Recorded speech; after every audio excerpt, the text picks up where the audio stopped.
Boa noite, queridos irmãos. É uma grande alegria quando chega esta hora em que estudamos a palavra do nosso bom Deus. Hoje vamos estudar um tema lindo da Bíblia Sagrada. Estamos na parte 2 do tema, o juízo, obedecendo pela graça. Sejam todos bem-vindos, queridos. Vamos hoje compreender que Deus deu uma lei a todo ser humano e essa lei é eterna. Essa lei é obedecida de maneira correta através da graça do nosso bom Jesus. Por isso, querida irmã, querido irmão, não tenha medo da lei de Deus. Na lição passada, queridos, vimos uma lição maravilhosa que falava de maneira muito clara de que existe um tribunal divino. E assim como na terra existe um tribunal onde acontecem os julgamentos e esse tribunal tem vários elementos que compõem um tribunal, também lá no céu esse tribunal tem todos os elementos que compõem o tribunal terrestre. No tribunal divino também tem os réus, que somos todos nós, temos o juiz, que é Deus, temos o advogado, que é Jesus Cristo, temos as testemunhas, que são os anjos, temos o processo, que são os livros das obras más e boas, temos o acusador, que é Satanás, e temos a lei, que são os 10 mandamentos, que aqui na terra é o Código Penal. Hoje, queridos, vamos estudar sobre essa lei que é usada para condenar alguém quando é culpada. Todos nós sabemos qual é a função de uma lei, queridos. Quando, por exemplo, você está no julgamento terrestre, você é condenado porque não obedeceu à lei. A lei não te salva. Você irá poder se defender através de você procurar um advogado para que ele te defenda e assim você ser considerado inocente. É o seu advogado que irá fazer isso para que você seja salvo da condenação. Mas caso ele perca o julgamento, você terá que ser condenado. Por quê? Porque você violou a lei. No tribunal divino, queridos, existe também essa lei que quando não é obedecida, você será condenado. Mas a grande alegria, queridos, é que existe um advogado para todos nós. Esse advogado é Jesus Cristo. E por isso você não precisa temer. Se por acaso você violar a lei de Deus, você precisa somente recorrer ao seu advogado que irá te defender e você será considerado inocente e não será condenado no tribunal divino. E a grande alegria, queridos, que encontramos ao estudarmos a Bíblia Sagrada, conforme vimos na lição passada, quem está em Cristo não há mais condenação. Quem está em Cristo já não é mais condenado. Por quê, queridos? Porque o Pai a ninguém julga, mas confiou o julgamento ao Filho. Portanto, queridos, o nosso advogado é ao mesmo tempo o nosso juiz. Como é que uma pessoa que é o seu advogado e ao mesmo tempo é o seu juiz ia te condenar?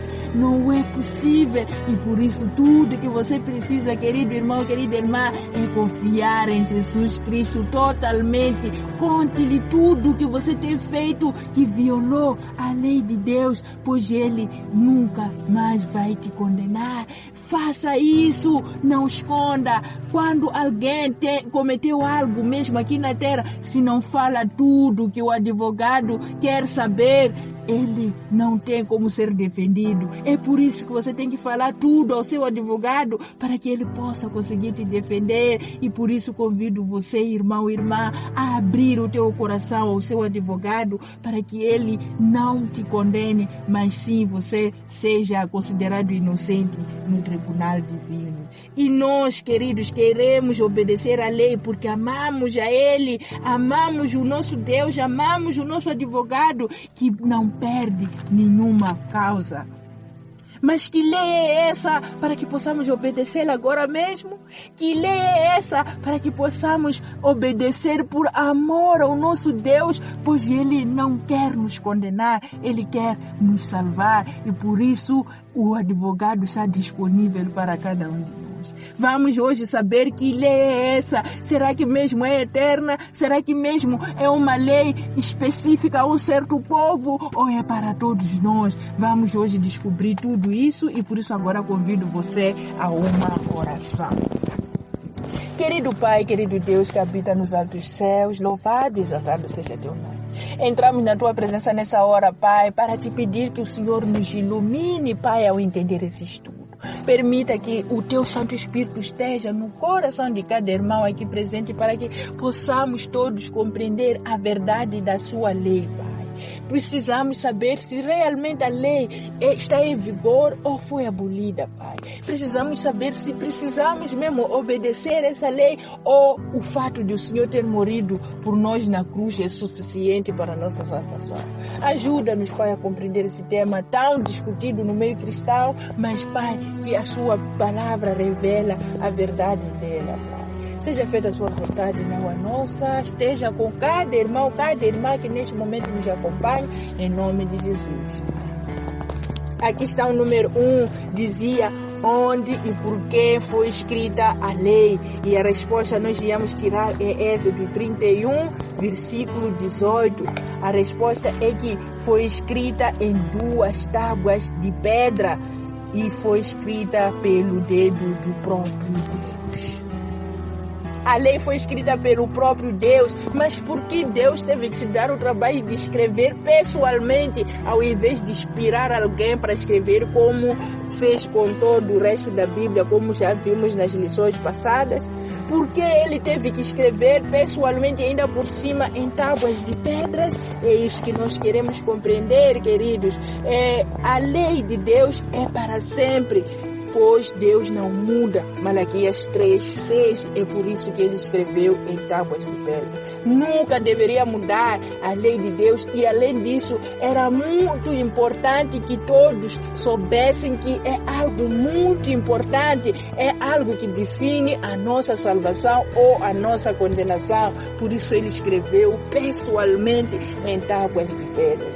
Mas mais do que isso, queridos, ele escreveu em tábuas de pedra com o simbolismo de estar a escrever no nosso coração de pedra. Ezequiel 36, versículo 26. Nós temos coração de pedra e Deus, para transformar o nosso coração de pedra em coração de carne, ele escreve as suas leis no nosso coração de pedra. Isso tudo está revelado na nova aliança que Deus disse que faria com o seu povo lá em Hebreus 8:10, Isaías 8:16, Jeremias 31, versículo 33. As exatas palavras que nós podemos encontrar aqui são essas: mas este é a aliança que farei com a casa de Israel depois daqueles dias, diz o Senhor.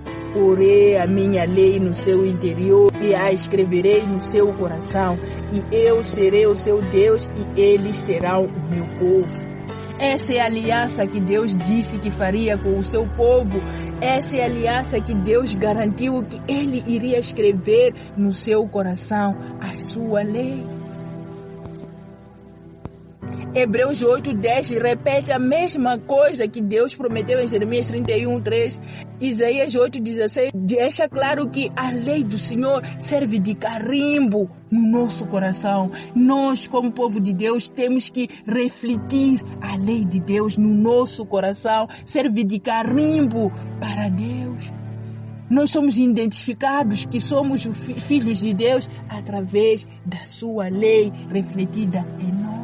Tudo que nós faremos estará de acordo com a vontade de Deus. Isaías 8:16 diz: liga o testemunho e sela a lei no coração dos meus discípulos.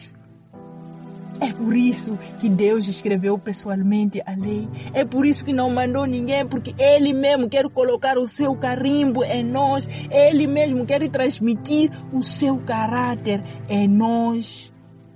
Na lição passada nós vimos que a lei de Deus é o caráter de Deus, é a base do governo de Deus, reflete aquilo que é Deus. E a lei de Deus é uma lei de amor. E Ele quer transferir essa lei de amor para dentro do nosso coração. A aliança de Deus com o seu povo ensina que quando nascemos de novo, Deus nos dá um novo coração e um novo espírito. E o resultado é que a lei de Deus escrita na Bíblia não é mais ofensiva para nós. Já não somos inimigos dela, como Paulo diz em Romanos 8:7. Não somos inimigos da palavra de Deus, mas sim submissos à palavra de Deus. Nos alegramos em cumprir os mandamentos de Deus. Isso não significa que nós temos todos os mandamentos decorados em nossa mente. Não é isso que ele quer dizer. Significa que quando lemos a lei na palavra, a tendência de cumpri-la está em nosso coração pelo Espírito Santo. Esta é uma grande obra do Espírito Santo em nós. Você aceita essa aliança que Deus quer fazer contigo hoje? Você aceita que a lei de Deus seja escrita em seu coração? Você deseja obedecer essa lei por amor ao teu Deus? E na questão número 2, nós temos a pergunta: o que diz a Bíblia que mostra de que os preceitos de Deus são eternos? Nós encontramos em Salmos 111, 7-8, Salmos 119, 142, que realmente os preceitos de Deus, a justiça de Deus é eterna. As obras das mãos de Deus são verdade e justas. Fiéis são os seus mandamentos e permanecem firmes para todo sempre. A justiça de Deus é uma justiça eterna e a lei de Deus é a verdade. Você está percebendo, querido? A lei de Deus é eterna, permanece firme para todo sempre. Aquilo que Deus faz, a justiça de Deus é eterna. Deus não muda. Deus não muda. Essa é uma lei eterna. Essa é a lei que governa o universo todo e para sempre governará. É o que os versículos estão a dizer. A questão número 3, nós temos: que diz a Bíblia devemos fazer em relação à lei? Salmos 119, 33-34 nos diz claramente que nós devemos pedir que o Senhor nos ensine e guardaremos a lei dele até o fim. Nós temos que ser ensinados que lei é essa para que nós possamos guardá-la até ao fim. É o que o Salmo está dizendo. Devemos pedir que o Senhor nos dê entendimento e guardaremos, observaremos de todo o nosso coração. Ao observar a lei, não é para observar porque você está sendo obrigado. Não, você tem que observar porque você quer. Você tem que observar de todo o coração, sem reservas. É o que a Bíblia está aqui a nos dizer. Se você decidir obedecer a lei, obedeça de todo o seu coração e obedeça porque você ama o Senhor. E assim, não será uma obrigação, não será um peso você obedecer a Deus, será por amor. E você, para você poder conseguir isso, você tem que pedir a Ele mesmo para que te dê esse amor, essa vontade que talvez você possa não ter quando você vai conhecer que lei é essa. Na questão número 4, nós temos: existe uma crença de que a lei foi dada somente ao povo de Israel, os judeus nesse caso. Mas o livro de Gênesis, antes mesmo de Deus dar a lei ao Moisés no Monte Sinai, nos apresenta vários princípios da lei de Deus. Quais princípios dos 10 mandamentos encontramos expressos nos versículos a seguir? Então aqui não são os 10 mandamentos em si que nós estamos aqui a ler. Esse será o próximo estudo. Mas queremos extrair alguns princípios que nós iremos encontrar nos 10 mandamentos que já se encontravam em Gênesis. E aqui em Gênesis 35:2 nós encontramos o princípio de que não é para ter outros deuses. Não terás outros deuses diante de mim. É por isso que Jacó mandou que eles tirassem todos os deuses estranhos e se purificassem. E aí encontramos o princípio de não ter outros deuses diante de Deus. Deus é o único, não aceita nós adorarmos outros deuses fora dele. Esse é o princípio do primeiro mandamento que nós encontramos.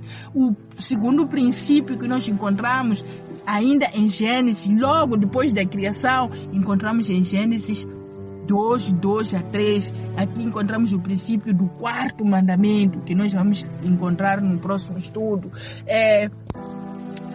Aqui encontramos o princípio de descansar no 7º dia de toda a nossa obra, pois Deus também descansou no dia 7º e mais do que descansar, abençoou, santificou o dia 7º. Então aqui encontramos o princípio de o quê? De quando chegar o 7º dia, você descansar, pois nesse dia você receberá bênção e você será santificado, pois o próprio Deus descansou e nesse dia ele fez o quê? Abençoou e santificou esse dia 7. Certa vez, queridos, eu enfrentei alguma questão que parecia impossível de esclarecê-la. Alguém perguntava: mas aí Deus não mandou que Adão e Eva descansassem. Aí só Deus é que descansou, não mandou ninguém para descansar. E a resposta clara que nós encontramos é que, será que depois de Deus ter criado Adão e Eva no 6º dia e no 7º dia, ele descansou sozinho e deixou eles a trabalharem? Ele descansou sozinho, Deus, e deixou eles a trabalharem? Será que é isso? O que você acha? Ou descansou com eles?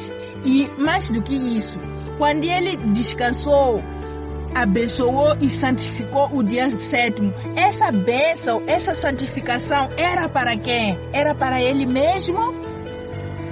O que você acha? Então aqui, claramente nós estamos a compreender que aí estava expresso o princípio do 4º mandamento que depois ele vai dar ao povo de Israel. E encontramos também o 6º mandamento revelado em Gênesis 4, 8 a 11. Nesse relato nós encontramos que Caim matou o seu irmão Abel e depois calou como se nada tivesse acontecido, até que Deus chamou a ele, perguntou onde estava Abel, e ele disse: acaso eu sou guardador do meu irmão? E ele foi maldito e foi expulso da presença de Deus, porque ele matou o seu irmão. Por que ele foi amaldiçoado se não tinha nenhum mandamento de que não devia matar? Nós percebemos claramente que esses princípios foram entregues a todo ser humano. Então aqui encontramos o mandamento claro de que não matarás. Encontramos também o 7º mandamento de não adulterarás em Gênesis 38, 24. Aí uma mulher foi acusada de ter adulterado e era para ser apedrejada e queimada. Por que ela tinha que ser condenada se não tinha nenhuma lei? Então aí estamos a ver que o mandamento de não adulterarás já tinha mesmo antes de entrega dos mandamentos lá no Monte Sinai. Também encontramos o 10º mandamento que está em Gênesis 39, versículo 9, onde José nega de cobiçar a mulher do teu patrão, nega de se deitar com a mulher do seu patrão. Ele tinha essa certeza de que não pode pegar a mulher do outro, ele tinha essa certeza de que não pode adulterar, mas aí expressa-se claramente o mandamento de não cobiçarás a mulher do teu próximo, nem coisa alguma do teu próximo. E muitos outros mandamentos nós encontramos expressos já no Gênesis, só que nós não trouxemos todos aqui. Por exemplo, em Gênesis 37, 14, nós encontramos o mandamento de honra pai e mãe, pois José honrava teu pai e o teu pai tinha orgulho, o pai dele tinha orgulho dele, porque ele obedecia e honrava o que o pai lhe pedia. E, por consequência, ele era invejado por seus irmãos. O livro de Gênesis nos mostra que o povo de Deus conhecia todos os mandamentos de Deus e os vivia antes mesmo de irem parar no Egito e tornaram-se escravos. Começando pelo próprio Abraão, do qual nós somos descendentes pela fé. Gênesis 26, versículo 5, afirma claramente que ele obedeceu a Deus e guardou os seus mandamentos, os seus preceitos, os seus estatutos e todas as leis que Deus ordenou a ele, queridos. Nós percebemos claramente que realmente a lei de Deus é eterna, sempre existiu e sempre existirá. E aqui também no número 5 nós encontramos o que Jesus disse sobre essa lei de Deus. João 15, 10, nós encontramos que Jesus deu o conselho de que se nós obedecermos os mandamentos de Deus, nós iremos permanecer no amor dele. Da mesma forma que ele obedece os mandamentos do Pai e permanece no amor de Deus. Ele aconselha a nós obedecermos para sermos amados por eles. E você gostaria de ser amado por Deus? Você gostaria de ser amado pelo seu Jesus? Então obedece os mandamentos. O próprio Jesus guardava os mandamentos de Deus e até agora guarda. E está a convidar a nós a fazermos o mesmo. Quem obedece permanece no amor de Deus. A Bíblia afirma que o mandamento é santo, justo e bom. Você vai ver que esses mandamentos é para o seu próprio bem. Não é para te castigar, não é para deixar de alcançar aquilo que são os seus objetivos, mas é para te conduzir àquilo que irá te dar felicidade. Na questão 6 nós encontramos, mas Jesus não aboliu a lei na cruz? Mateus 5, 17 a 18. Não aboliu de jeito nenhum. Ele veio para obedecer a lei, não veio para abolir. Nunca esses mandamentos vão ser abolidos, nunca, é para sempre.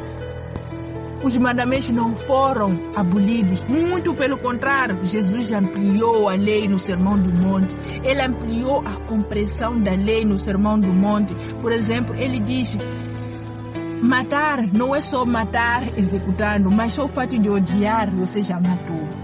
Adulterar não é só dormir com a pessoa, mas somente por pensar em dormir com aquela pessoa, você já adulterou. Ele deu o espírito da lei, ele chegou aqui e ensinou a realidade do que é obedecer a Deus. E muitos tinham ódios dos seus irmãos, mas diziam que obedecem a Deus. Será que é o teu caso? Será que você também tem ódio de alguém, mas você diz que ama a Deus? Cristo veio nos mostrar o espírito da lei. Então, no número 7, que é a nossa última questão, nos diz: de acordo com a Bíblia, Jesus, ao morrer na cruz, não aboliu a lei, mas sim pagou o salário pela transgressão da lei e salvou a nós que iríamos morrer por causa da transgressão da lei. A linha A. Então, se ele é que pagou a transgressão da lei, né, morrendo no nosso lugar, qual é o propósito, finalidade, objetivo de nós obedecermos a lei? Se ele pagou nossa dívida, será que ainda há necessidade de nós obedecermos a lei? E muitas pessoas, queridos, usam isso para dizer que não é para obedecer a lei. Cristo é que obedeceu, então nós podemos pecar à vontade. Você acha que isso é justo? Você acha mesmo que podemos viver pecando de qualquer maneira porque Cristo morreu por nós? É o que nós vamos perceber aqui. 1 João 2, 4 e 6 nos afirma que aquele que diz que eu conheço e não guarda os seus mandamentos é mentiroso e nele não está a verdade. Pois aquele que diz estar nele também deve andar como ele andou. O propósito da lei, queridos, é nos ensinar como ele andou. Então nós também devemos andar como ele. Nós é que devíamos obedecer à lei, não é isso? Para que não sejamos condenados. Jesus veio, obedeceu à lei. E ele, no final, morreu, mesmo sem ter pecado contra a lei. Ele nos ensina que, se nós conhecemos a ele, nós sabemos de que ele obedeceu, então nós também devemos obedecer assim como ele obedeceu. Devemos andar assim como ele andou, para que nós não moramos, para que nós não sejamos condenados. Ele foi condenado no lugar de nós que não conseguimos obedecer, mas ele foi condenado. Ele que obedeceu. Ele nos ensinou como obedecer, não é isso? Então nós temos que obedecer, não é? Nós temos que obedecer para que não sejamos condenados, não é? Temos que seguir o exemplo dele que obedeceu e foi condenado, mas sem desobedecer. Mas nós vamos obedecer, e quando nós desobedecermos, vamos pedir que ele nos defenda, porque ele conseguiu obedecer. Então, aquele que está em Cristo deve andar como ele andou. A segunda coisa que nós encontramos aqui é que Romanos 7:7 diz que a lei serve para nos mostrar o pecado, Pois se não fosse a lei que disse não cobiçarás, nós não saberíamos que cobiçar é pecado. Nós não saberíamos que não podemos cobiçar a mulher do outro, não saberíamos que não podemos adulterar, mas porque a lei disse, eu já sei. E como sei, para que eu não cobice, ou caso eu cobicei, tenho que recorrer a quem? A Cristo, que não cobiçou, para me perdoar e me purificar. Então a resposta é essa: nós não teríamos conhecimento do pecado se a lei não tivesse dito que não é para eu fazer tal e tal coisa. E também encontramos em Tiago 2:8 que se cumprirmos conforme a Escritura, a lei, nós amaremos ao próximo como a nós mesmos. Quando você não adultera, querido, você está a amar o teu próximo ou não? Está. Você vai ser feliz porque não feriu o coração dele, nem ele vai ser infeliz porque não foi ferido por ti, e viveremos felizes porque ninguém vai ferir o coração do outro. E assim você ama ao próximo como a ti mesmo. Você não fará ao outro aquilo que você não quer que te façam. Então o Tiago 2:8 está nos deixar claro que se nós cumprirmos de verdade a lei de Deus, nós amaremos ao próximo como a nós mesmos. Por que você mataria alguém se você não deseja ser morto? Então a lei de Deus mais uma vez revela que é uma lei de amor, é uma lei que garante a vida feliz de toda a humanidade. Infelizmente muitos ignoram e cada um acha que ser feliz é fazer o que deseja. Em Salmos 19:7 nos mostra que a lei do Senhor é perfeita e refrigera a alma. A lei do Senhor dá sabedoria aos simples. Você nunca viu alguém muito simples, que até pode não ter estudado muito, mas ela é sábia, ele é sábio. Tudo que sai da boca dele tem sentido. Não é a faculdade que deu essa sabedoria, mas sim a lei de Deus. Deus derrama essa sabedoria nessa pessoa porque ele obedece a Deus. Então aqui está sendo dito: a lei do Senhor dá sabedoria aos simples. Gálatas 3:24, Romanos 10:4. A lei do Senhor conduz-nos a Jesus. A lei do Senhor serve de aio para nos conduzir a Cristo, para que pela fé sejamos justificados. O fim da lei é Cristo. A finalidade da lei é Cristo. Para o quê? Para que todo aquele que crê seja justificado. E muitos usam esse verso para dizer que Cristo aboliu a lei. O fim da lei é Cristo. Eu não vou obedecer lei nenhuma, porque Romanos 10:4 está a dizer que o fim da lei é Cristo. E essas pessoas ignoram todos esses versículos que nós já aqui lemos. Será que você vai fazer o mesmo que essas pessoas? Ou você vai entender a lógica da palavra de Deus? Como é que o Gálatas 3:24 diz que o objetivo da lei é nos conduzir a Cristo, e o Romanos diz que o fim da lei é Cristo, e você diz, o Romanos está a dizer que o fim da lei é Cristo, o Gálatas está a dizer que a lei nos conduz a Cristo, enquanto que quem escreveu o Gálatas, assim como o Romanos, é a mesma pessoa? O fim que está aqui descrito não é fim de terminar, mas sim de finalidade. Você também fala assim, a finalidade a fim de que tem o fim de finalidade, tem o fim de fim. Nesse caso não é fim de fim, é finalidade, não é? Então, nós estamos a perceber claramente que o objetivo da lei é mostrar a nossa condição pecaminosa. Uma vez que reconhecemos nosso pecado, podemos ir ao nosso advogado Jesus Cristo, que nos perdoará e nos limpará, não é? É por isso que Paulo está dizendo que o fim da lei é Cristo, não é? O fato de sermos salvos pela graça não nos autoriza a transgredir o mandamento. Muito pelo contrário, a graça nos dá poder e domínio pelo pecado. Romanos 6:14 nos deixa isso. O pecado nos deixa claro isso. O pecado não terá domínio sobre vós, porque não estáis debaixo da lei, mas sim da graça. A graça nos dá poder sobre o pecado. A obediência, queridos, é uma prova de que estamos salvos em Jesus, e por isso devemos andar como Ele andou. E quem não obedece os seus mandamentos é mentiroso e nele não há verdade. A lei, queridos irmãos, nos conduz a Cristo. Assim como um espelho revela a sujeira no rosto, mas não limpa, você procura água para lavar o rosto. Também a lei mostra a necessidade de purificação por você ter pecado, mas para você ficar limpo do seu pecado, você precisa de Cristo para que Ele te purifique. Será que você percebeu que a lei é grande vilão da nossa salvação? Você percebeu que a lei é muito importante dentro do plano da salvação?